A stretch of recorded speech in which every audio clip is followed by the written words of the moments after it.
Donc, ce que je vous disais, c'est que l'article que vous avez ici a un métatitre et une métadescription qui sont pris par défaut comme tel par Google. Donc ici, vous avez le titre de l'article qui lui servira de métatitre. Et la métadescription qui sera prise en compte, c'est le texte qui sera marqué extrait, ici.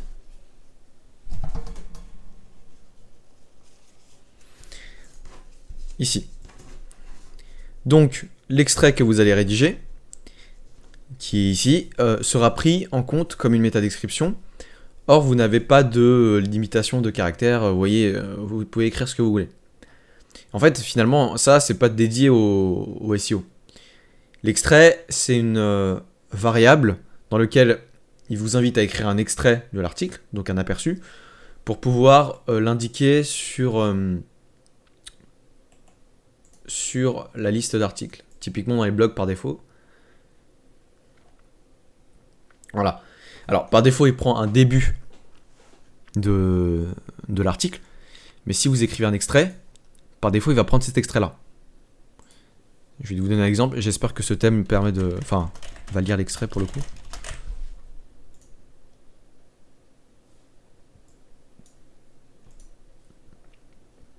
Vous voyez ? Là, il m'a écrit l'extrait. Ce qu'ils appellent l'excerpt en anglais, ou l'extrait, c'est ce petit texte aperçu. Donc ça, c'est deux choses importantes. Si je vais vérifier les méta-tags, donc les métadonnées qui sont disponibles sur mon site. Donc ça, c'est un site qui vous permet d'analyser les métadonnées d'un site. Donc comment ils apparaissent sur Google. Donc ce que je vais faire, c'est que je crois que mon site n'est pas indexé, donc ça risque de poser problème. Ouais.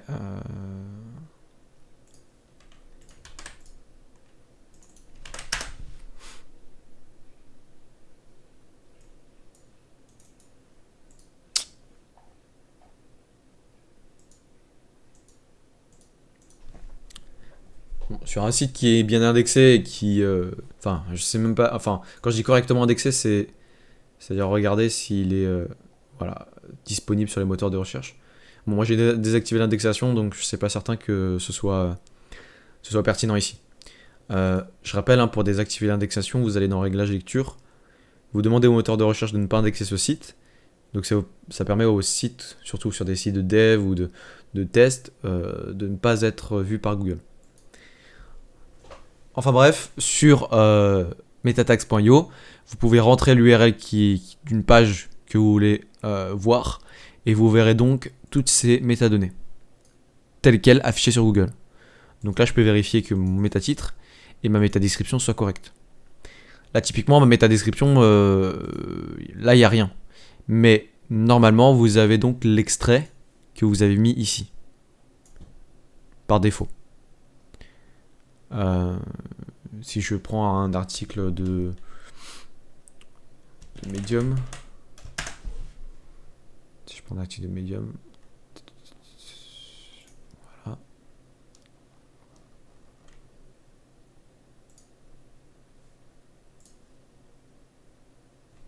Je devrais pouvoir trouver des métadonnées sont intéressantes. Voilà. Vous avez le titre, le métatitre, la métadescription qui est ici. Et il vous donne l'aperçu sur les réseaux sociaux, ainsi que l'aperçu sur Google. Sachant que sur mobile, l'aperçu peut être différent. Ça peut être tronqué différemment. Vous pouvez avoir l'aperçu sur LinkedIn aussi, donc l'outil est assez puissant. Voilà. Metatags.io. Donc, vous avez plus ou moins tous les outils pour faire du SEO sur WordPress. Seconde chose, le texte alternatif sur les images, vous pouvez également l'ajouter. Ici, supposons que je ajoute une image. D'accord, je crée une image. Tac. Vous avez, si je choisis cette image, vous avez deux champs. Le texte alternatif qui est défini ici. Vous pouvez le définir. Ok. Je peux définir image fond vert. Je fais n'importe quoi, hein, c'est pas du tout le bon texte alternatif dans ce contexte. Mais si je mets ça, sélectionné, ça c'est le texte alternatif que vous mettez pour l'image. Or, tout dépendant de l'outil que vous utilisez, que ça peut être Gutenberg, Elementor, il va vous prendre un texte alternatif. Soit il vous propose un champ qui va être un champ différent, et donc ça veut dire que sur une même image, vous pourrez avoir plusieurs textes alternatifs grâce à Gutenberg ou grâce à l'outil que vous utilisez. Sinon, vous êtes obligé d'utiliser le texte alternatif pour de l'image par défaut. Je m'explique. Ici, vous voyez, j'ai pu, dans la médiathèque, j'ai le texte alternatif de l'image. Si je reviens dans la médiathèque,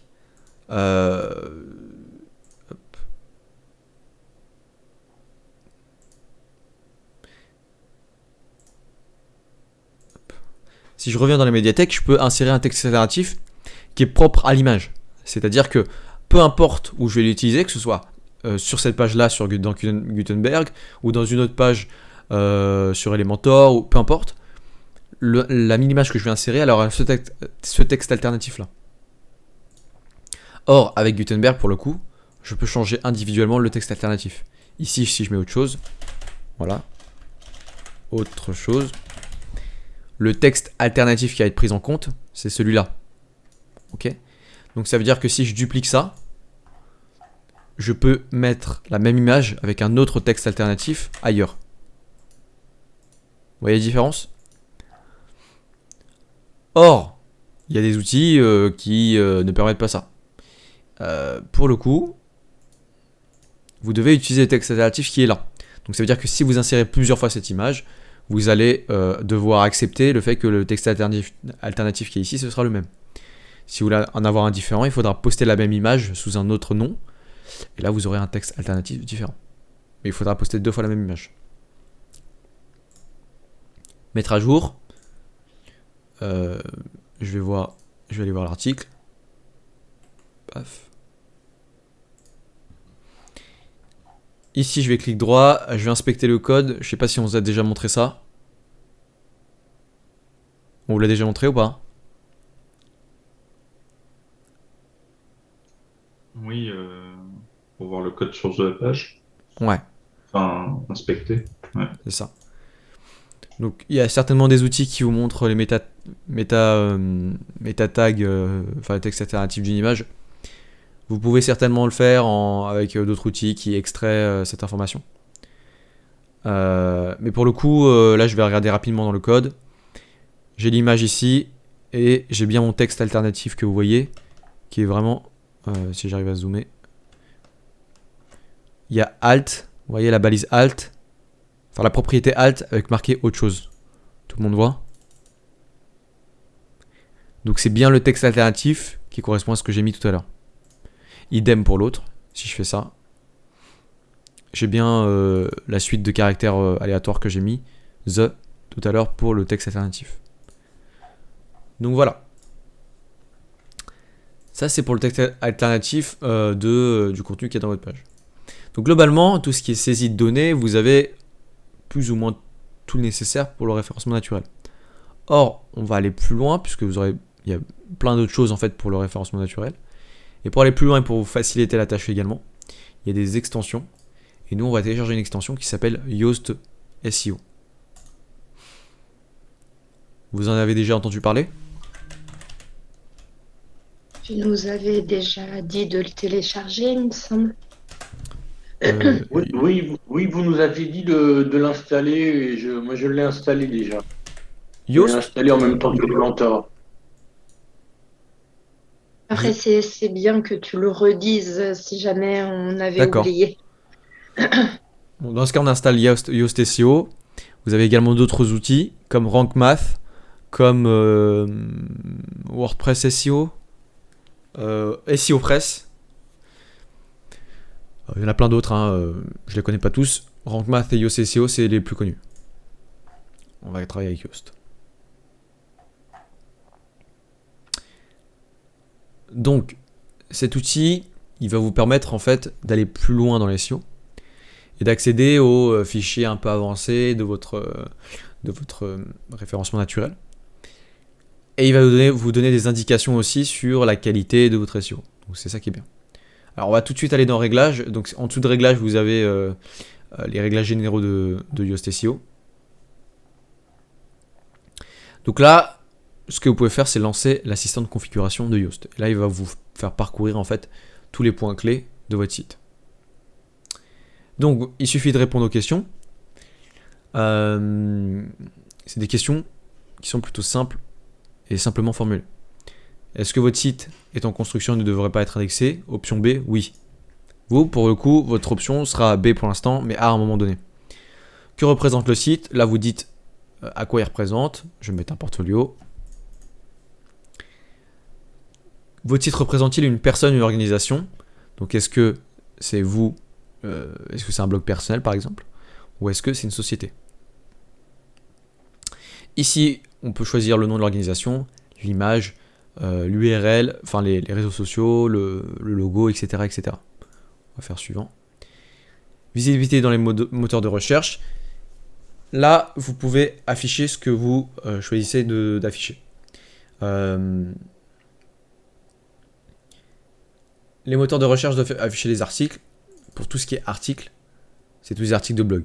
En fait, ils détectent par rapport à votre WordPress des modèles de pages, les types de pages. Les articles, c'est les types de pages que vous retrouvez ici. C'est des articles, tout simplement. Est-ce que vous voulez qu'ils soient référencés? Oui. Est-ce que vous voulez que les pages soient référencées? Oui. Est-ce que vous voulez que les pages d'atterrissage dans les résultats de recherche soient référencées? Est-ce que vous en avez? Est-ce que vous n'en avez pas? C'est la question. Là, on va laisser oui. Est-ce que les moteurs de recherche devraient afficher mes modèles dans les résultats de recherche? À votre avis, est-ce qu'on veut vraiment afficher les modèles dans l'indexation? Ces modèles, enfin les templates. Ouais, c'est ça. Bah non. Enfin, je Ouais. pense que on va pas réussir à être très bien référencé là-dessus, je pense. Exactement. On n'a aucun intérêt à afficher les modèles ici, que voilà, Elementor Canva, Elementor Plan Largeur. Comme je vous ai dit, les modèles, c'est des templates de pages, c'est des structures de pages qui sont déjà faites pour chaque page. Et vous avez eu les modèles de pages, ça vous permet d'afficher le titre, par exemple, de la page par défaut. Mais or, le modèle en lui-même, c'est un titre de page, c'est des variables, avec le header, avec le footer, mais ça apporte rien, il n'y a pas de contenu dessus. Donc ce serait complètement contre-productif, voilà, de référencer les modèles. Donc on va sélectionner non. Kevin, Oui, juste, du coup, moi j'avais téléchargé, mais j'ai pas vu où est-ce qu'elle était la page pour arriver à ça. Je suis dans les réglages de Yoast SEO.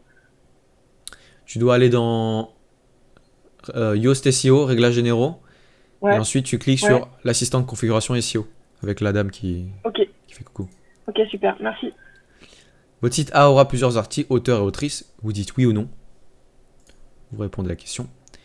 Ici, vous donnez le nom de votre site web ainsi que le séparateur. À quoi ça correspond le séparateur? C'est qu'en fait, il va générer des suffixes par défaut de votre titre de page. Je m'explique. Est-ce que je peux vous donner un exemple qui va être beaucoup plus clair?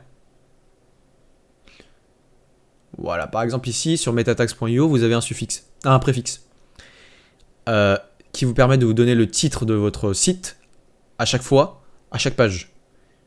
Exemple, là je suis sur la page principale, j'ai le titre de la page qui est Preview, Edit and Generate. En revanche, j'ai metatags tiret, qui est le préfixe qui est commun à tous, normalement. Si par exemple je vais dans les mentions légales, normalement je devrais tomber sur autre chose. Non, ça c'est un autre site de chez eux. Voilà. Vous voyez? Là je suis dans la Privacy Policy. Ah, là pour le coup ils ont mis le même titre de page. Est-ce que j'ai pas d'autres exemples? Là c'est by Medium. Normalement. Si je clique sur là. Tac. By Jen, nanana, Medium. En gros, les suffixes, c'est en général ça va être le titre de votre site, mais c'est des caractères qui seront récurrents pour chaque page. Ah, vous pouvez le désactiver ou l'activer, ça c'est votre choix, mais c'est pas mal pour le référencement naturel de mettre, par exemple sur la page contact, comme vous avez une limite de caractères qui est assez large, vous mettez en titre de page formulaire de contact, et après il vous génère automatiquement le nom de votre site. Donc vous mettez le nom de votre site ainsi que le séparateur, et en fait le séparateur vous mettez ce que vous voulez, donc ça peut être 2 points, un chevron, ça, ça vous permet de définir visuellement la séparation entre le titre de la page et le nom de votre site. Est-ce que vous voulez aider à améliorer Yoast SEO? Ça c'est pour les plugins. En général on vous demande si vous voulez envoyer des données anonymes pour améliorer le plugin, etc., etc. Là c'est des remerciements.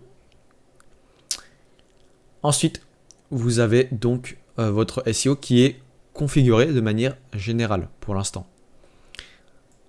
On vous dit que le réglage est fait. On va pouvoir accéder aux réglages un peu plus avancés.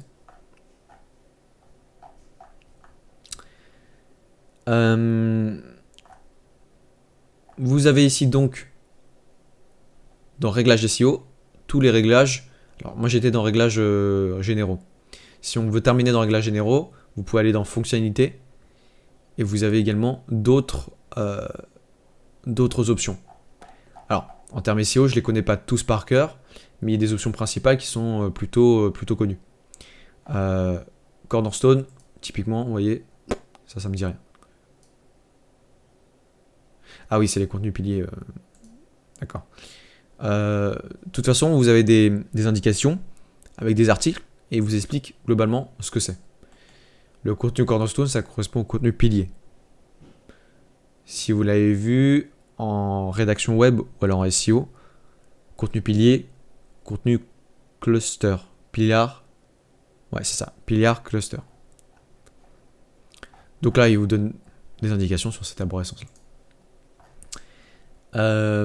Vous avez également d'autres options, plan de site XML, c'est le plan de site qui est généré pour Google en format XML, ça veut dire qu'il vous donne un fichier dans lequel l'arborescence de votre site est indiquée. Je vous laisse vous renseigner là-dessus, il y a énormément de choses en fait sur la partie SEO un peu plus technique. Voilà, en gros il vous active de toute façon les options qui sont par défaut correctes. Analyse SEO, analyse de la lisibilité, bon c'est très vague du coup, ça c'est à voir. Enfin c'est à voir à quoi ça correspond exactement, mais c'est toujours intéressant de les laisser activer. Contenu Cornerstone, données textuelles, idem. Comme je vous l'ai dit, le contenu plan de site XML, voilà, vous pouvez le voir ici, comme ça on le verra directement. C'est un fichier qui est sur votre site, qui permet de définir la structure de votre site. Donc il est généré automatiquement par les outils, c'est tout l'intérêt en fait de ces outils-là, ça vous évite de le faire manuellement. Et donc il vous génère le sitemap, donc c'est la carte un peu de votre site. Vous voyez, là je peux cliquer et ensuite ça me renvoie vers d'autres sous-fichiers. Donc nous évidemment on le veut et on va le mettre, on va le réutiliser dans Google Search Console par exemple. Menu de la barre d'administration, bon ça c'est des outils, c'est des paramètres propres à Yoast. Reste API, point de terminaison aide, partage amélioré sur Slack. Je ne toucherai pas à ces paramètres là, sachant que ça concerne Yoast. Sécurité également, voilà, je ne toucherai pas. Par contre le Slack c'est simplement pour partager sur Slack je pense. Ouais bon ça c'est si vous voulez utiliser vos pages sur Slack.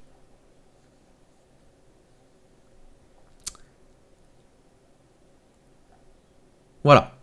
Ensuite, alors nous on utilise la version gratuite, mais sur la version avancée, vous aurez des fonctionnalités supplémentaires également. Et le support. Ici, intégration. Alors, intégration, c'est l'intégration avec d'autres outils. SEMrush, c'est un outil, je pense que vous en avez entendu parler, qui est payant de souvenir, qui permet de analyser votre qualité SEO. Bon, si vous n'utilisez pas SEMrush, vous pouvez désactiver. Vous pouvez le laisser activer comme vous voulez, mais pour le coup, SEMrush, tout le monde ne va pas forcément l'utiliser. Write, pareil, idem, on vous explique ce qu'est Write, mais pour le coup, nous on n'utilise pas Write. Idem pour Zapier, idem pour Algolia. Zapier qui est un outil qui permet d'automatiser plusieurs logiciels entre eux, et Algolia qui est un logiciel d'intelligence artificielle pour faire des recherches, notamment. Vous pouvez en savoir plus ici. Outils pour les webmasters. Ça, c'est pour l'intégrer donc avec les outils d'indexation des navigateurs. Donc Baidu, Bing et Yandex sont des navigateurs web. Et Google, vous avez Google Search Console, ils vont vous demander un petit texte de vérification. Et dans ce cas-là, vous pouvez le saisir ici. Voilà, je vous invite à cliquer aussi. Là, vous pourrez donc déterminer la connexion entre Google Search Console et votre site. On a terminé pour les réglages généraux, on va passer aux réglages SEO. Ici, on retrouve les séparateurs de titres que je vous expliquais tout à l'heure. Page d'accueil et page d'article, ça c'est à modifier directement sur les pages concernées. Knowledge et graph et schéma.org. Knowledge graph. Alors, schéma.org, c'est les schémas, c'est des structures de votre contenu qui sont détectées par les moteurs de recherche et qui permettent de donner du contexte à votre contenu. Et je pense que le Knowledge Graph doit être la même chose. Les schémas, typiquement, c'est par exemple, si je vous mets comment faire du vélo, normalement, il devrait y avoir des schémas. Voilà. Les schémas, typiquement, il y a un schéma qui est connu, c'est le schéma FAQ. Si vous posez une question de, par exemple, comment utiliser Conto. Conto, c'est la banque en ligne pour les professionnels. Ils ont certainement une partie FAQ, et cette partie FAQ, ils ont appliqué un schéma, c'est-à-dire qu'ils ont, à travers le code, dit que c'était une FAQ. Et dans ce cas-là, Google va le détecter et va pouvoir dire, en tout cas détecter quand c'est une recherche par question, il va pouvoir dire, bah ça c'est la FAQ de Conto, et vous avez la réponse ici. Et en gros, ça permet aux moteurs de recherche, je parle beaucoup de Google, mais c'est les moteurs en général, de contextualiser et donc de vous donner un meilleur référencement puisque vous leur donnez la possibilité de simplifier leur compréhension. Vous leur dites ça c'est un schéma FAQ, ok on a compris, et donc ils vont donner les résultats plus simplement et plus efficacement.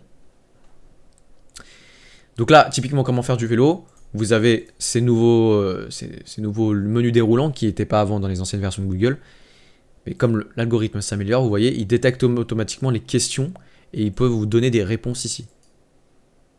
Il n'y a pas que le schéma FAQ, il y a le schéma également e-commerce pour les produits, l'arborescence des produits, des catégories, etc. Vous avez plein d'autres schémas. Si j'y vais.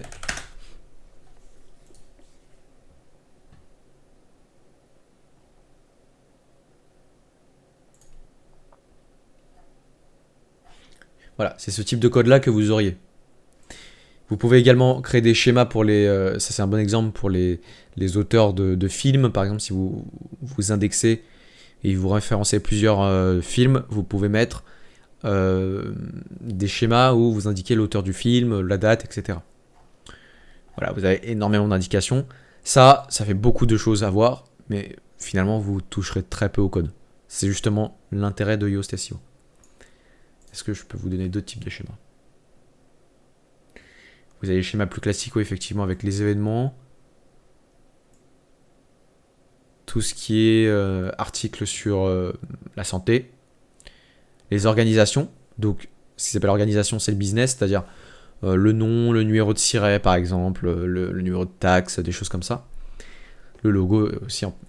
Si c'est une personne, nom, prénom, âge, etc. Si c'est un local business, ça c'est intéressant aussi pour les business locaux. Vous pouvez mettre deux informations. Typiquement, par exemple, la devise acceptée, les horaires, l'adresse, etc. etc., etc. Ouais, il y a énormément d'informations. Donc c'est un peu plus complexe que ça, vous pouvez rentrer dans les détails, mais Yoast vous permet de simplifier tout ça et d'éviter de le comprendre à 100%.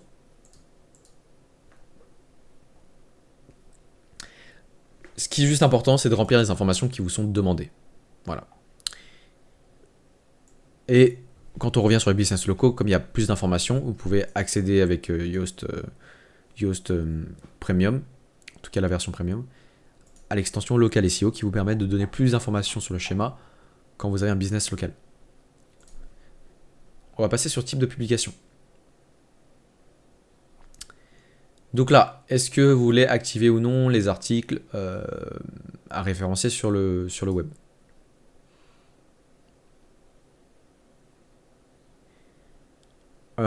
Si vous avez un blog, ce qui est, je pense, la majorité des cas de vos cas, vous l'activez. Dans le cas contraire, on peut le désactiver. Vous avez ici le format des titres type. Alors en vous expliquant ça, je vais vous montrer un article par exemple. Voilà. Là, il vous donne un schéma par défaut pour générer des titres. C'est-à-dire, le schéma ici, par défaut, là c'est des variables, mais ça va être titre de votre article ou page, le titre de la page. Enfin, je sais plus ce qu'ils définissent comme variable de page. À mon avis, ça doit être le titre de la page ou le numéro de la page. Là, je saurais pas vous dire. Mais c'est le titre, un séparateur et le titre de votre site. Et donc ça, c'est le schéma par défaut. C'est-à-dire que si je vais venir ici,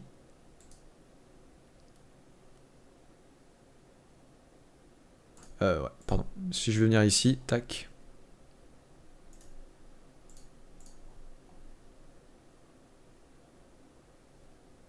Paf, voilà. Vous avez le titre de votre page, le titre de mon article, pour le coup, ma page qui est un article. On va mettre en registre à bureau. Et vous avez tiré le nom du site. Et en gros, c'est le format par défaut. Vous voyez, titre, page, séparateur, style du site. Maintenant, si vous voulez changer pour un article ou une page en spécifique, bah vous pouvez l'effacer, quoi. Hein. Vous pouvez mettre ce que vous voulez. Et là, vous pouvez rajouter des choses. Maintenant, je peux effacer ça. Voilà. Tac. Je peux l'effacer aussi. Donc ça, c'est le format par défaut. Métadescription, de la même chose. Si vous voulez en générer une par défaut avec des variables, vous pouvez le faire. Là, on va rien mettre. Réglage de schéma. Donc là, on va vous donner plus d'informations sur les schémas. Mais ici, comme on vous le dit, choisissez comment votre article devait être écrit par défaut dans le balisage schéma de votre site. Vous pouvez changer ces réglages individuellement pour les articles. Ça, c'est le schéma par défaut. Le schéma par défaut que vous avez, c'est une page web classique avec un article écrit dessus. Maintenant, je vous donne un exemple. Si vos articles, c'est uniquement à chaque fois des FAQ, et ben vous pouvez mettre un schéma page de FAQ par défaut. Ok. Par exemple, si vous avez un moteur de recherche qui permet de trouver des hôtels, les pages par défaut que vous avez, ça va être des pages de résultats de recherche. Voilà, en gros, vous pouvez mettre le type de page qui sera par défaut indiqué. Par contre, vous pouvez changer individuellement. Par exemple, si vous avez une FAQ sur une page, vous pouvez indiquer un schéma différent. Hop. Vous avez déjà vu les schémas ou pas ?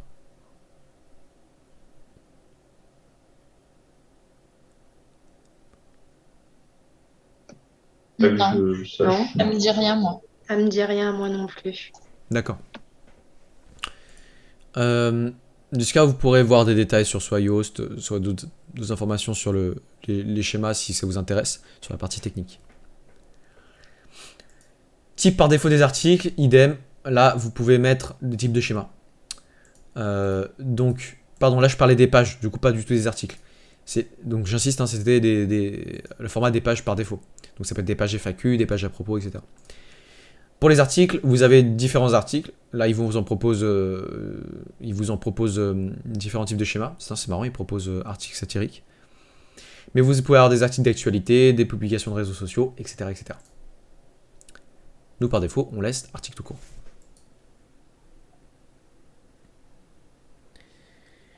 La version premium vous permet de changer les métadonnées pour les réseaux sociaux. Donc les images, les titres, etc. Je sais pas si individuellement vous pouvez changer ça. À mon avis, de souvenir, non. Mais peut-être qu'ils ont changé ça.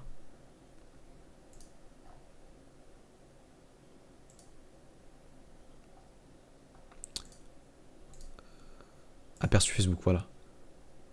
Ouais, non. Ah non, c'est l'aperçu qui veut bloquer par SEO Premium, mais vous pouvez changer, donc individuellement par article et par page, les métadescriptions, les métadonnées des réseaux sociaux. Bon, ça c'est une bonne chose. On verra de toute façon ça après.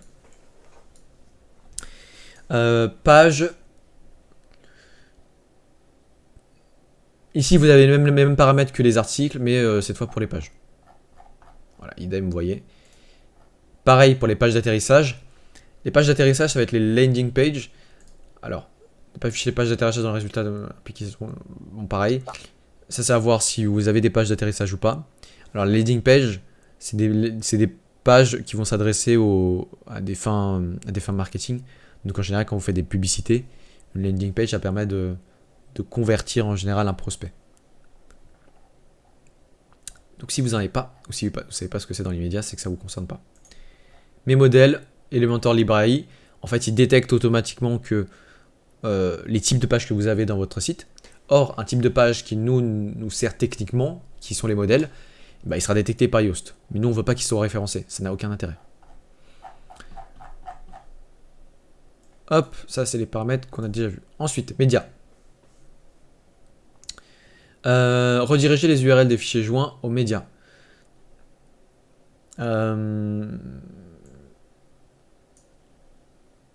J'aimerais bien voir ce qu'ils entendent par là.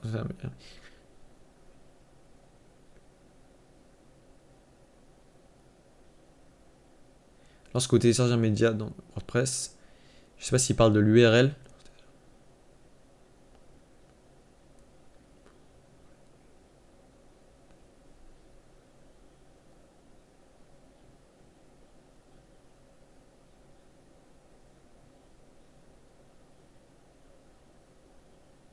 Il crée également une URL de fichier joint. Ces pages sont relativement vides, elles contiennent le média et éventuellement un titre si vous avez renseigné un.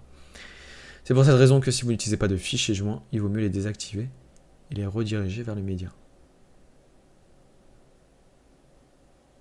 Lorsque vous téléversez un média dans WordPress, il crée également une URL de fichier joint. Ces pages sont relativement vides. Si vous n'utilisez pas de fichier joint. Je vois pas ce qu'ils entendent par là, s'ils parlent de l'URL du fichier en lui-même, ou si, parce que ça c'est un comportement par défaut pour moi.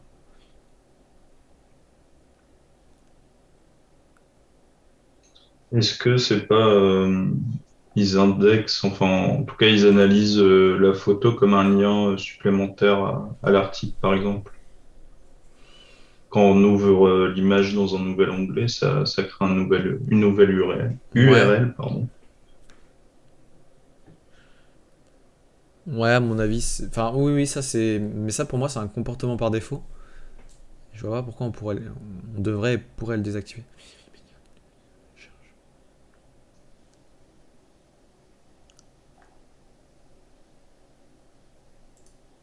Je pense que c'est la définition de fichier joint. Ça doit être le comportement par défaut et on peut le personnaliser pour faire en sorte que ce soit différent pour le coup. Ok, ça c'est à voir. Maintenant, par défaut, c'est oui. Moi, je laisserai oui, puisque le comportement par défaut, c'est vous avez une image dans votre site et cette image-là renvoie, en tout cas, elle est hébergée sur votre site pour le coup, donc on peut y accéder par un lien. Mais de toute façon, ça c'est pour tous les sites. Et ce lien-là, en tout cas cette image-là, a des métadonnées, a des informations importantes qui sont lues par les moteurs de recherche. Donc on va laisser le comportement par défaut ici. Faudrait se renseigner sur ce point-là. URL de média et fichier joint. Ce qu'ils appellent fichier joint. Alors taxonomie. Au niveau de la taxonomie, ce qu'ils appellent la taxonomie, c'est tout ce qui est, comment vous expliquer ça, ça va être des sortes de, tout ce qui est structure et tout ce qui vient avant la structure de d'une page. Pour vous expliquer avec des exemples concrets, La taxonomie, par exemple pour le e-commerce, quand il y a un produit, c'est sa catégorie de produit, ses étiquettes de produits, etc. Là, vous allez retrouver les mêmes choses. Et en fait, ce qui s'appelle taxonomie, c'est tout ce qui est catégorie et étiquette. Voilà. Et le format du post. Donc, comment vous voulez que les catégories d'articles, les articles, comment vous voulez qu'ils s'affichent et comment vous voulez qu'ils soient référencés. Donc, est-ce que vous voulez afficher les catégories dans les résultats de recherche? Typiquement, si vous avez une catégorie mode, une catégorie beauté, etc., vous pouvez choisir ou non d'indexer ces catégories-là. Ou si vous choisissez de désactiver, c'est plus de l'organisation uniquement interne. Là, ici, vous choisissez le titre par défaut de cette catégorie. Donc, par défaut, WordPress appelle ça des archives. Et donc, il va vous mettre comme titre par défaut archive des nanana avec toute la taxonomie, enfin toutes les variables que vous aurez mis. Est-ce que je peux vous donner un exemple d'article? Tac. Si j'ajoute une catégorie. Voilà. Vous voyez là, j'ai mon lien déjà qui est catégorie fashion. Et ensuite, j'ai accueil fashion. Dans mon titre de page, j'ai archive des fashion -du6 play different qui correspond exactement au réglage que j'ai mis ici. Idem pour les étiquettes. Les étiquettes, c'est les. Je vous l'avais expliqué rapidement, c'est ce qui vient après les catégories. Ça vous permet d'étiqueter, disons, des articles avec des informations qui sont moins généralistes que les catégories. Exemple, dans fashion, je peux étiqueter avec 2021, avec streetwear, avec workwear, avec ce que vous voulez. Voilà, donc même chose ici pour les étiquettes. Archive par format.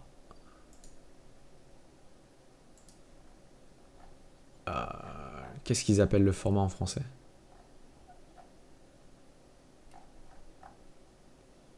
Ah oui, le format, à mon avis, ça correspond au type d'article, parce que vous pouvez faire différents types d'articles, et vous pouvez faire des articles de type vidéo, des types audio, je crois. Donc il y a vraiment toutes ces options-là par défaut dans WordPress.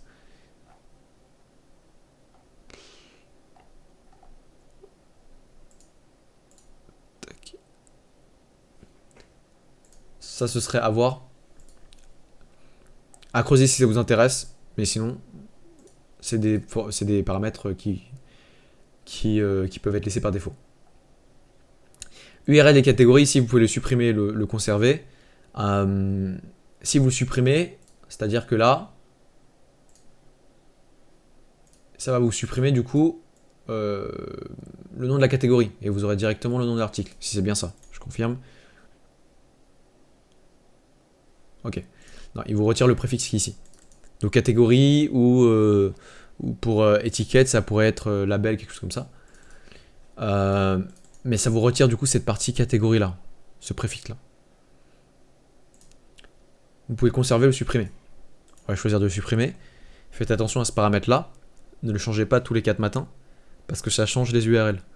En fait, dès lors que vous changez la structure URL de votre site ou quand vous changez ou supprimez l'URL d'une page ou d'un article, il faut le faire avec parcimonie et le faire, éviter de le faire au mieux. Pourquoi? Parce que qu'est-ce que ça implique?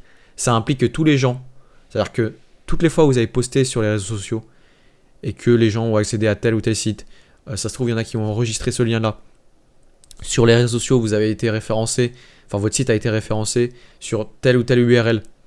Donc tout Internet connaît une URL en particulier, et si vous changez cette URL là, ça risque de créer des liens morts, donc qui dirigent vers des pages 404. Et ça, c'est pas bon pour le référencement naturel. Donc ce qu'il faut faire, c'est déjà éviter de changer tout le temps votre structure d'URL, et si c'est à faire, pensez à faire des redirections. Donc une redirection, je crois qu'on peut le faire avec Yoast, je vais vous le montrer. C'est rediriger une URL vers une autre. Donc c'est-à-dire que tous ceux qui arrivent dans l'ancienne URL vont être automatiquement redirigés vers la nouvelle. Et pour le coup, ça aura aucun impact sur votre SEO. Hop, taxonomie, c'est fait. Archives. Donc tout ce qu'ils appellent archives, c'est des pages qui sont générées automatiquement et qui sont des pages plus administratives. Donc l'auteur, l'autrice, donc archives d'auteur, autrice, c'est les pages qui concernent les auteurs de votre site web. Si vous en avez qu'un seul, vous pouvez les désactiver. Voilà, c'est pas forcément intéressant. Archives par date.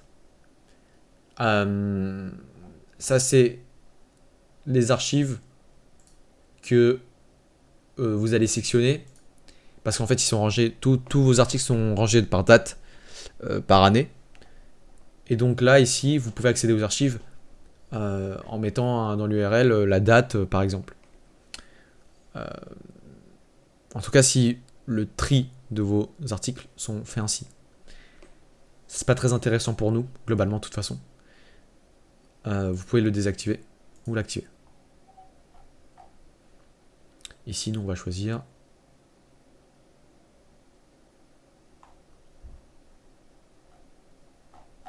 de les désactiver parce qu'on n'a pas d'archives par date de mémoire.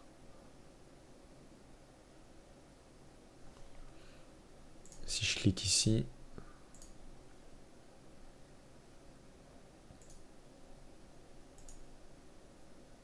ouais.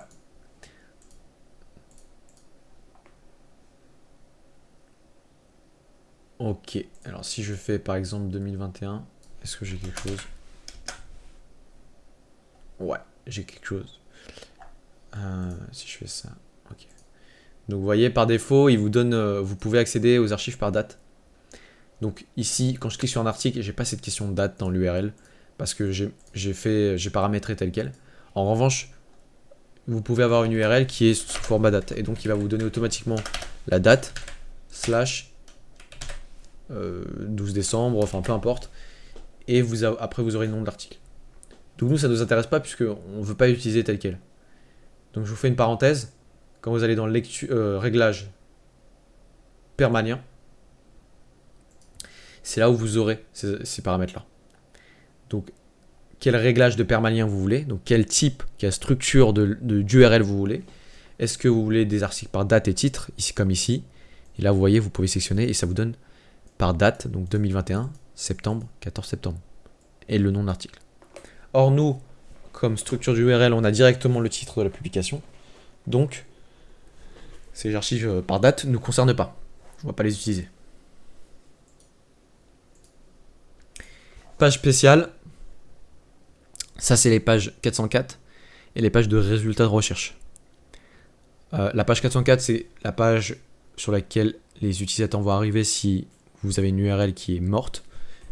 Exemple. Voilà, ça c'est ma page 404.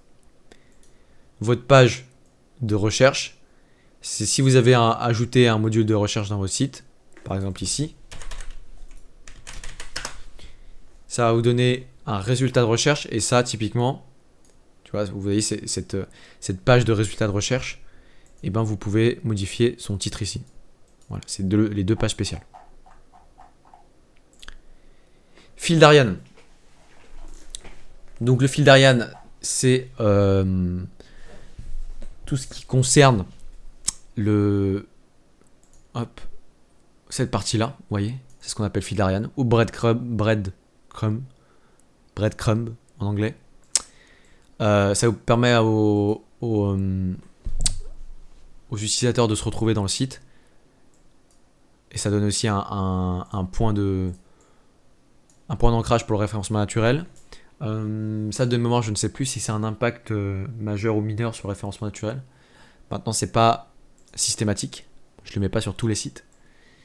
Les sites où il y a beaucoup de profondeur, c'est-à-dire avec énormément de catégories, de sous-catégories d'articles, ou les gros e-commerce, ça peut être intéressant. Donc Yoast vous permet de générer un fil d'Ariane. Donc ici, vous avez tous les paramètres du fil d'Ariane. Ok. Donc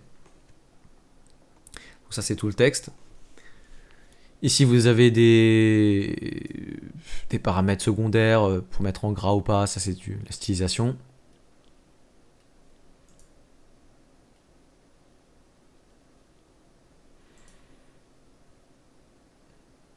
Ici, vous pouvez choisir de mettre une taxonomie ou pas. Donc la taxonomie, on se rappelle, c'est tout ce qui est catégorie, étiquette. Donc ici, vous pouvez tester. Par défaut, il n'y a aucun, donc je pense qu'ils vont mettre le nom de l'article, ou le nom de la catégorie, pardon, le nom de la catégorie directement. Et pas catégorie / le nom de la catégorie.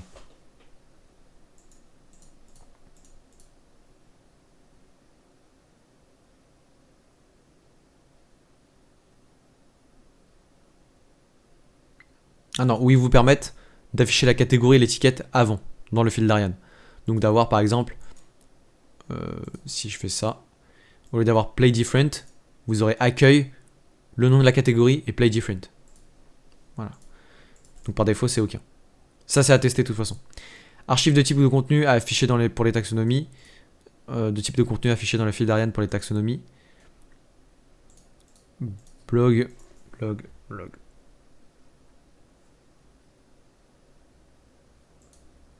Ça, c'est à tester, mais à mon avis, c'est pour savoir de quelle catégorie on parle. Donc, je fais du blog. À tester. Je vois pas dans les médias à quoi ça peut correspondre. Comment insérer un fil d'Ariane dans votre thème? Ça, il vous l'explique. Normalement, ça peut fonctionner par shortcode. Et là, vous pouvez choisir ou non d'activer ce fil d'Ariane là. Donc, comme je vous l'ai dit, le fil d'Ariane, soit il est fait par le thème en question que vous avez sur votre site. Je l'utilise pas régulièrement avec Yoast. Mais vous pouvez le générer avec eux. De même avec RankMath. Donc ça, c'est à vous de voir si vous êtes satisfait ou non du fil d'Ariane et si vous en voulez un. Voilà. Vous avez pas mal d'options quand même. Et le RSS, c'est souvent, si vous avez des podcasts, vous allez utiliser le flux RSS. Donc ça, c'est quelque chose d'assez avancé. Si vous n'êtes pas concerné dans les médias, on n'a pas besoin de voir cette partie-là.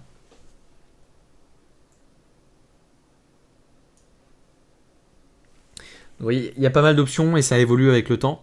Donc c'est une question de voir la documentation et de voir ce qui vous intéresse également. Vous avez certainement utilisé, vous n'avez pas utilisé 100% des fonctionnalités qu'il y a sur Yoast SEO. Ici, vous rentrez, bon ça c'est la configuration par rapport à vous, donc à vos réseaux sociaux. Les métadonnées Open Graph, c'est tout ce qui est métadonnées des réseaux sociaux. Open Graph parce que c'est des balises spéciales qui sont marquées OG. Et donc c'est ce qu'on appelle les métadonnées Open Graph. Mais c'est tout ce qui est titre, image et métadescription de vos pages de réseaux sociaux partagées. Twitter, Pinterest. Ici, vous pouvez tous les voir ici. Et je pense qu'il y en a plus, mais ce sera avec la version premium. Outils, ça c'est des outils en interne pour exporter par exemple vos réglages. Premium, ça c'est la version premium. Et entraînement, c'est un nouvel onglet du coup.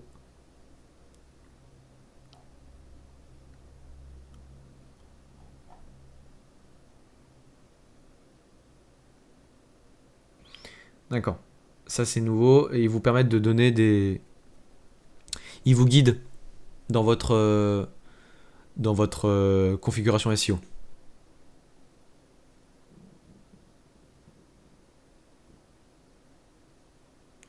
Ok, ce qu'ils appellent Cornerstone, c'est les contenus piliers. Ok. Donc ça c'est la partie guide. De toute façon, c'est uniquement la version premium. Ensuite, individuellement sur chaque article, vous avez des paramètres SEO également. Si par exemple je vais dans Play Different, qui est l'article que l'on a écrit, vous avez donc plus d'onglets pour gérer votre SEO. Alors, on va commencer par les paramètres. Tout en bas de votre article, vous avez les paramètres classiques les plus importants. Vous avez les métatitres, le slug. Je rappelle, le slug, c'est ce qui vient après le nom de domaine. Donc, si je vous donne un exemple, ici, ça c'est mon slug. D'accord ? Ça c'est mon nom de domaine et l'ensemble cumulé fait l'URL. Donc, le slug, ça va être Play Different. Vous voyez ici. Si je mets autre chose, si je mets Play Different Test, et ben mon URL va devenir Play Different Test. Idem, à pas changer tous les 4 matins. Faites attention à ça, sinon il faut faire une redirection. Méta description, vous pouvez l'ajouter pareil. Ici, vous avez l'analyse SEO, c'est-à-dire la qualité de votre SEO. Et normalement, vous avez la même chose à droite. Voilà. On va voir ça un par un. En gros, pour vous expliquer, l'onglet que vous avez en bas, c'est exactement le même que si vous cliquez en haut à droite sur le logo Yoast SEO et que ensuite que ça fasse apparaître le menu Yoast SEO. Vous aurez la même chose en bas. Je vais commencer à mon avis par celui de droite. Alors, quand vous cliquez sur Yoast SEO ici, vous avez le menu de Yoast SEO. Je vais partir sur les paramètres les plus simples et ensuite on va aller sur ceux qui sont un peu plus délicats. Aperçu Google, c'est l'aperçu Google sur les moteurs de recherche. Celui de Facebook, celui de Twitter, etc., etc. Ici, vous pouvez indiquer le schéma, donc c'est-à-dire le type de page et le type d'article. Je vous conseille de vous renseigner sur les schémas, mais il vous donne des éléments par défaut. Et en fait, c'est simplement la catégorisation à faire. Donc si votre page, c'est une page spécifique, une page FAQ, vous pouvez le mettre. Si c'est un article spécifique, d'actualité par exemple, vous pouvez le mettre. Voilà, et je vous conseille de renseigner. Avancez. Ici, vous pouvez choisir ou non d'indexer votre article. Est-ce que vous voulez qu'il soit affiché par les moteurs de recherche ? Est-ce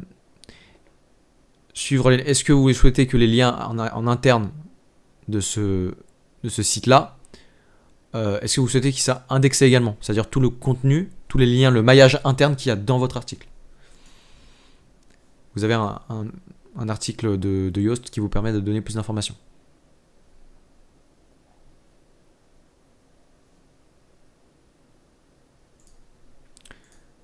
C'est tout le maillage interne et externe. Méta-robot avancé. Ici, vous pouvez choisir ou non de mettre pas de métadonnées. Titre pour le fil d'Ariane, c'est uniquement si vous l'avez activé. L'URL canonique, je ne sais pas si vous l'avez vu, mais l'URL canonique, c'est pour éviter les duplicata. Alors, j'explique. Quand vous avez un article qui est publié sur le web, vous pouvez vouloir, par exemple, le publier ailleurs. Sur LinkedIn, sur medium.com, sur un autre blog, etc. Or, Google pénalise tout ce qui est plagiat et tout ce qui est duplicata sur le web. Parce que sinon, on pourrait facilement dupliquer un site 1000 fois et être 1000 fois référencé. L'objectif de l'URL canonique, c'est justement d'éviter cette pénalisation et de dire que l'article actuel, qui est ici, est l'original. D'accord ? Donc l'URL canonique, ça correspond à l'URL de l'article original. Donc, si vous êtes en train d'écrire, de copier-coller un article qui est un duplicata, il faut que vous mettiez l'URL original de votre article. En général, l'article original va être sur WordPress, et ensuite, les autres vont être ailleurs, sur LinkedIn, ce que vous voulez. Et donc, sur les autres, il faudra mettre l'URL canonique. Là, il vous propose un champ URL canonique uniquement si vous êtes en train de faire un duplicata d'un autre article qui est l'original.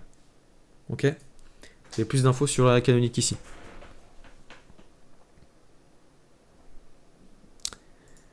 Donc, indiquez l'URL canonique uniquement si vous êtes en train d'écrire un duplicata d'un autre article. L'URL canonique, si vous allez le réentendre, ce sera intéressant pour, si vous voulez le republier sur Medium ou sur d'autres blogs, il faudra absolument mettre l'URL canonique et pour le coup, ce sera l'URL de votre article original qui sera sur votre site. Contenu Cornerstone, ce qu'ils appellent Cornerstone en fait, c'est le concept de contenu pilier cluster. Bon, Yoast l'a apparemment renommé comme ça. Pillar cluster, je sais pas si vous l'avez vu en rédaction web ou en référencement naturel. Moi, ça me dit rien quand on parle. Du tout ? Moi non plus, ça me dit rien. Ok. Est-ce qu'il y a des images par rapport à ça ? Alors, en bref, parce que c'est toute une stratégie rédaction SEO et c'est pas mal avancé quand même. Le concept de contenu pilier et cluster, c'est que vous avez un contenu principal et ensuite vous le découpez en plusieurs sujets. Je vous donne un exemple. Un contenu pilier, ce serait comment réparer sa voiture. Un contenu, et tous les contenus cluster qui seraient autour, c'est comment faire la vidange, comment changer les pneus, comment changer les plaquettes de frein, etc., etc. Et en fait, vous avez un contenu pilier principal qui explique les grandes étapes de comment réparer sa voiture. Et dans cet article-là, dans cet article pilier, donc Cornerstone pour Yoast, vous avez des liens vers d'autres contenus clusters, donc des sous-contenus que vous avez écrits, qui viennent appuyer ou donner des détails sur votre contenu pilier. C'est aussi simple que ça. Et l'arborescence est très bien visualisée ici. Donc, Yoast vous permet d'indiquer ces contenus cornerstone là. Vous pouvez le marquer comme cornerstone. Je vous conseille d'aller voir quand même ce qu'ils définissent comme cornerstone et comment ils le construisent. Ça vous donnera plus d'indications. Mais le concept de contenu pilier cluster, c'est un concept qui est commun.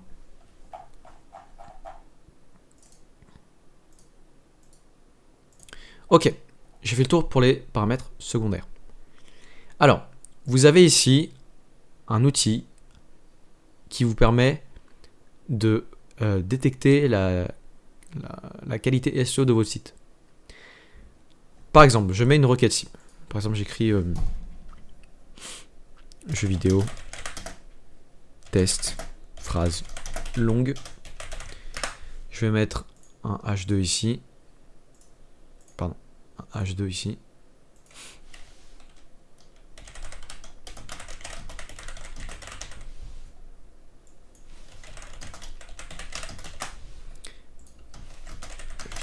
Voilà. Par exemple, je veux que mon mot-clé, en fait la requête cible, là, Yoast vous donne plus d'indications sur ça, mais la requête cible, concrètement, pour Yoast SEO, c'est la requête sur laquelle vous allez vous placer. Donc ça peut être un mot-clé ou un long tail keyword. Vous l'avez vu le long tail keyword? Mot-clé long train? On les a vus. Vous les avez vus? Voilà. Donc, vous pouvez insérer du coup vos mots-clés long train ici. Donc sur quelle requête Google vous voulez vous placer? Si je veux me placer sur jeux vidéo, il va détecter dans mon article est-ce qu'il y a assez de récurrence du mot jeu vidéo dans mon article. Ok? Donc il vous donne par exemple ici il n'y a pas assez de liens externes. Ici vous n'avez pas d'image avec des textes alternatifs dans lesquels il y a marqué jeux vidéo. Voilà. Amélioration. Vous avez dans requête, les mots de votre requête apparaissent bien dans le métatitre, mais pas au début. Voilà, il considère que j'ai pas assez de mots clés dans mon article. Si je le supprime ici par exemple, et ici, normalement il va me donner deux indications. Voilà. Votre requête n'apparaît pas dans les titres H2, H3, etc., etc. Yoast vous donne des indications qui sont intéressantes. Maintenant, il faut les prendre avec des pincettes. Pourquoi? Parce que la requête cible, déjà, elle est exacte et absolue. C'est-à-dire que si je fais ça, je vais réécrire jeu vidéo. Ici. Et ici.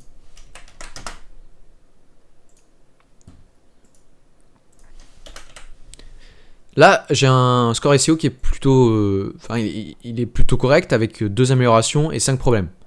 Mais en revanche, si vous enlevez l'accent par exemple, ça vous rajoute des problèmes. Pourquoi? Parce qu'il détecte en version absolue et exacte la requête que vous avez écrite. Donc là, jeu vidéo sans accent, il prend pas en compte les jeux vidéo avec accent. Si je tape jeu avec un espace supplémentaire vidéo ou sans espace, pareil. Si je tape jeu vidéo au singulier, pareil. Ça s'écrit pas comme ça d'ailleurs au singulier, je crois que c'est invariable. Mais peu importe, ça peut être par exemple des vidéos. Et bien mieux vaut que vous l'écriviez au singulier parce que au pluriel, il va le détecter tel quel. C'est pour ça qu'il faut prendre avec des pincettes, c'est que Google fait la différence avec la subtilité du langage, et c'est-à-dire il va détecter quand vous écrivez jeu vidéo avec une faute ou pas. Sachant que les utilisateurs en général font des fautes. Hein. Les gens ne s'embêtent pas à écrire avec des accents par exemple. Donc toute la subtilité du langage, elle est détectée. Donc si vous écrivez jeu vidéo, par exemple à un moment sans accent et à un moment au singulier, c'est pas important, ça fait partie de votre SEO et de votre stratégie de mots-clés. Or, Yoast SEO, lui, ce qu'il vous donne, c'est uniquement des indications. Donc c'est des indications qui sont intéressantes, mais ne le prenez pas à la lettre. Ne prenez pas le score qui vous est donné par les plugins SEO à la lettre. Parce que souvent, si vous appliquez à la lettre, des fois ça n'aura plus aucun sens. Par exemple, il veut que vous mettiez vos mots-clés à chaque titre H2. Mais vous imaginez si à chaque titre H2, à chaque titre, c'est-à-dire je mettais jeu vidéo, c'est-à-dire comment choisir son jeu vidéo. Est-ce que vous aimez les jeux vidéo? Conclusion sur les jeux vidéo. Ça n'a pas de sens, c'est plus lisible. Vous perdez en crédibilité en termes d'utilisation de la langue.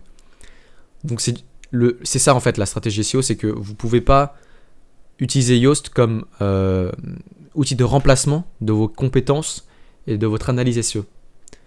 Donc c'est pour ça que c'est un métier. Mais utilisez de 1 le bon sens pour la rédaction, 2 vos compétences de rédaction web, 3 vos compétences de rédaction SEO, et 4 appuyez-vous sur l'outil pour pallier à vos oublis. Ok. Pourquoi c'est intéressant? Par exemple,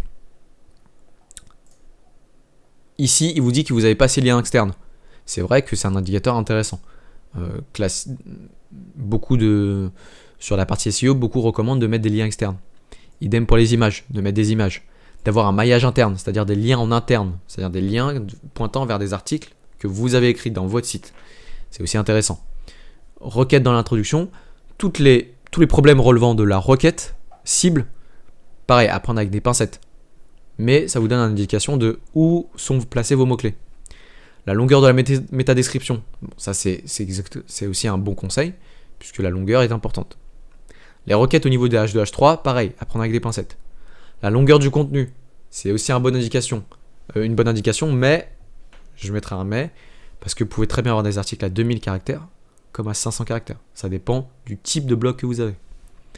Requête dans le titre, à prendre avec des pincettes. Requête dans le slug, idem.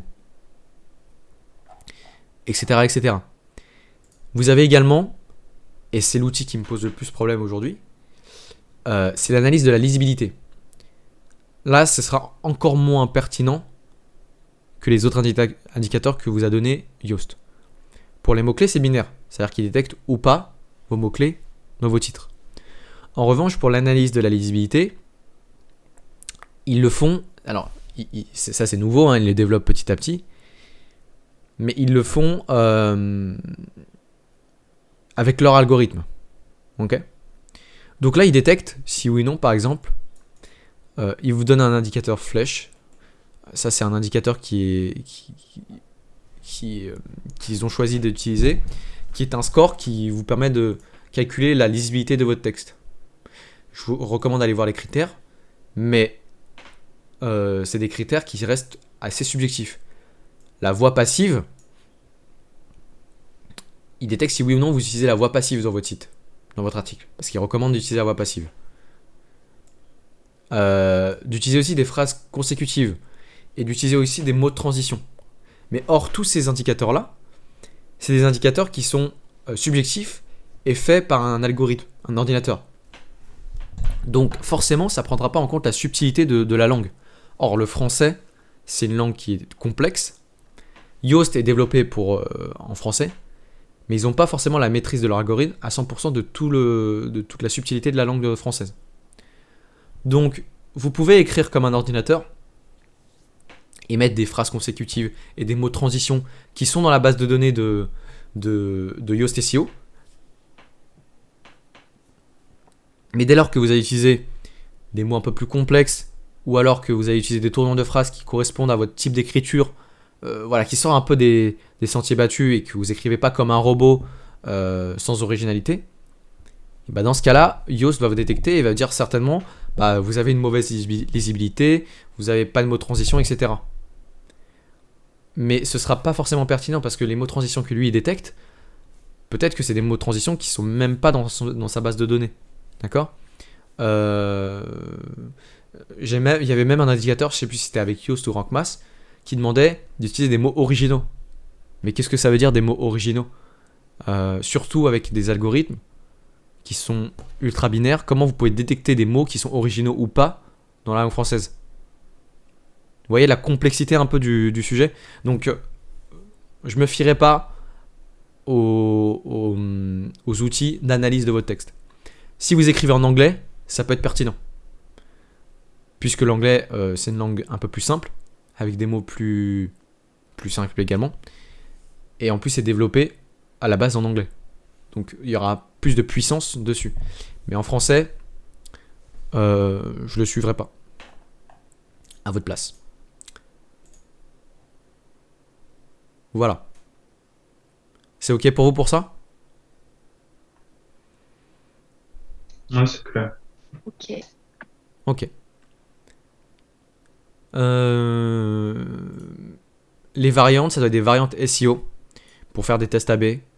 Bon, c'est des versions avancées, vous le verrez avec Yoast Premium. Pour l'instant, vous l'avez pas.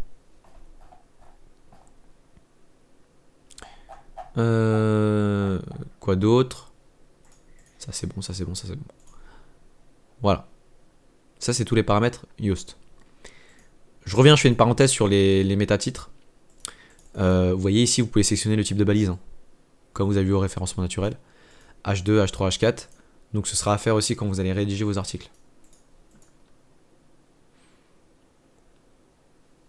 Voilà. Ça c'est pour la partie SEO. Tac. Donc là si je change, hein, je vais vous le prouver ici, mais... Ah non oui, mais mon texte n'est pas forcément bien référencé. Je vais essayer. Paf, paf. Tac, est-ce que meta tags détecte? Ok, parfait. Vous voyez, il détecte mon métatitre et ma métadescription que j'ai indiqué tout à l'heure. Qui est ici. Donc vous pouvez avoir un aperçu directement par Yoast, hein, il vous le donne, ou soit par metatags.io, qui est un outil qui vous permet de visualiser aussi. Mais globalement, Yoast le fait très bien.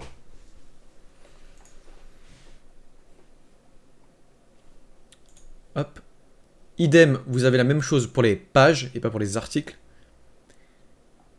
Et là, vous voyez, pour vous expliquer le fait que il y a énormément de bon sens, enfin de bon sens, de compétences dans le référencement naturel, et c'est pas uniquement Yoast. Dans les pages, typiquement dans les pages d'accueil ou dans les pages à propos, vous n'aurez pas des mots-clés intéressants dans votre page à propos. Vous n'allez pas parler, par exemple, si vous avez un blog de cuisine, vous n'allez pas nécessairement parler de cuisine dans votre à propos, vous allez raconter votre histoire. Donc, les indicateurs SEO qui vont vous donner, ils vont vous dire bah oui, mais vous parlez pas de cuisine. Mais c'est normal puisque c'est pas une page qui concerne la cuisine. Idem pour la page d'accueil ou les pages de FAQ ou des pages où vous avez énormément d'images. Par exemple, si vous avez un portfolio avec des galeries d'images, bah Yoast va vous dire vous n'avez pas assez de contenu, vous n'avez pas assez de titres. Bah, c'est normal, c'est un portfolio, c'est une galerie d'images. Donc ça, c'est voilà, à prendre avec du bon sens. Et là aussi, vous pouvez faire évidemment cette optimisation pour toutes les pages de votre site. Autant que les articles. Et voilà. Est-ce que vous avez des questions par rapport à ça? Tout ce qu'on vient de se dire.